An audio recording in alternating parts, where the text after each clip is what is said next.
Remember how a dozen years ago the Greek sovereign debt crisis roiled US and world financial markets? Get ready for another European debt crisis this fall, but this time in Italy, a country with the world's third largest government bond market and an economy some 10 times the size of that of Greece.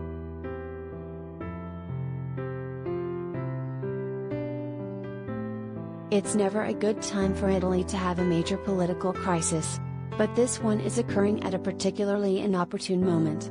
At 150% of its economy, Italy's public debt has reached its highest level on record.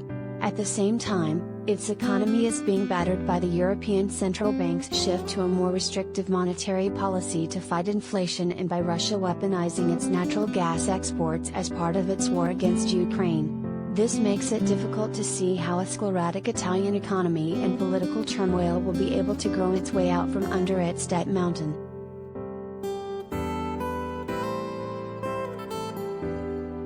The collapse of the coalition government of Mario Draghi, a former ECB head, triggered Italy's latest political crisis. This opens the way to early parliamentary elections, probably in September or October.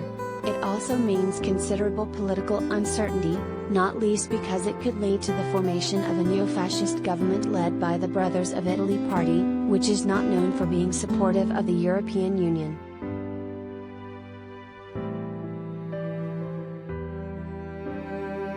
The COVID pandemic inflicted serious damage to the Italian economy and to its public finances. Up until now, Italy has been kept afloat by large-scale European Central Bank purchases of Italian government debt under its Pandemic Emergency Purchase Program. Indeed, in 2020 and 2021, the ECB bought the entirety of the Italian government's net debt issuance.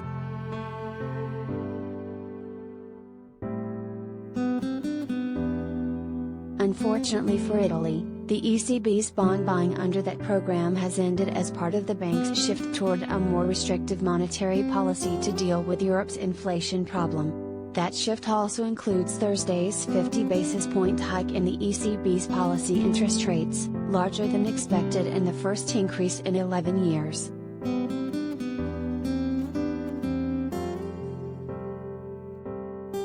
Over the past few weeks, Italy's heightened political uncertainty has led to a large sell-off in its government bonds.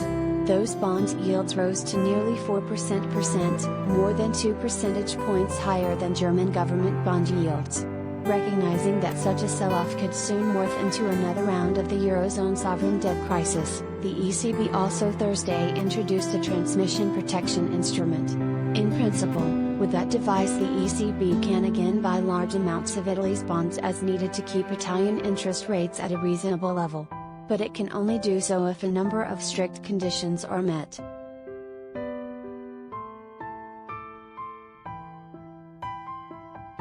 Among them are the need for the ECB to be satisfied that the country is managing its public finances properly and that its public debt is on a sustainable path.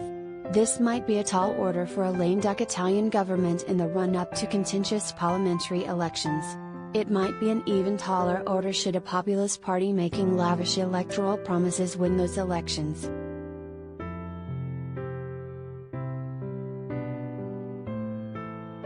Even the most stable of Italian governments would have trouble putting the country's public finances on a sounder footing, especially if Russian natural gas shortages were to throw Italy into a deep economic recession. As has proven the case in the past, any effort at Italian budget belt tightening could be counterproductive. No longer having a currency of its own to depreciate to promote its export sector, Italy could find that belt tightening will deepen its recession and thereby reduce its tax collections.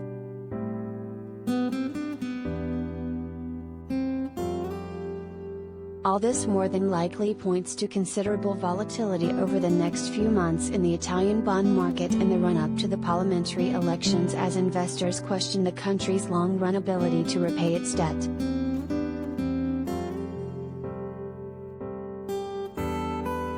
This could be of great importance to US and world financial markets. In 2010 the Greek sovereign debt crisis sent shudders through world financial markets. Imagine how much damage an Italian debt crisis could do. After all, Italy's economy dwarfs that of Greece, and it has a government debt of more than $2.5 trillion.